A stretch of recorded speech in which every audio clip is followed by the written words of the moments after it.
দেখো loss of exponents মানে সূচকের নিয়ম। তাহলে ফার্স্ট একটা সিম্পলিফাই করতে দিয়েছে সূচক থেকে, সেটা কি বলেছে দেখো 2^2/3 ইন্টু 2^1/3। এরকম থাকলে একটা ফর্মুলা ইউজ করব, সেটা এখানে লিখে দিচ্ছি। a⁴m ইন্টু a⁴n সমান সমান লিখতে পারি a⁴m প্লাস a। এটা হচ্ছে কিন্তু ফর্মুলা। এই ফর্মুলাটা ইউজ করে কিন্তু আমি ম্যাথটা ক্যালকুলেশন করে দেখাচ্ছি। দেখো 2^, এত ইন্টু 2^, এত, তার মানে একটা 2 লিখে দিলাম ফার্স্টে। এবার পাওয়ার দুটো যোগ করে দেবো, যেহেতু গুণের সময় পাওয়ার দুটো যোগ হয়। তাহলে 2 এ 3 যোগ 1 এ 3, এই দুটো যোগ করে দিলাম, পাওয়ার দুটো যোগ হয়। এবার 2^, এই দুটো ক্যালকুলেশন করছি।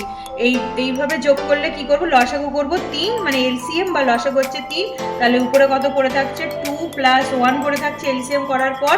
তাহলে এখানে পেলাম 2^, উপরে দেখো 2 আর 1 এ 3, আর নিচেও 3 হয়ে গেল।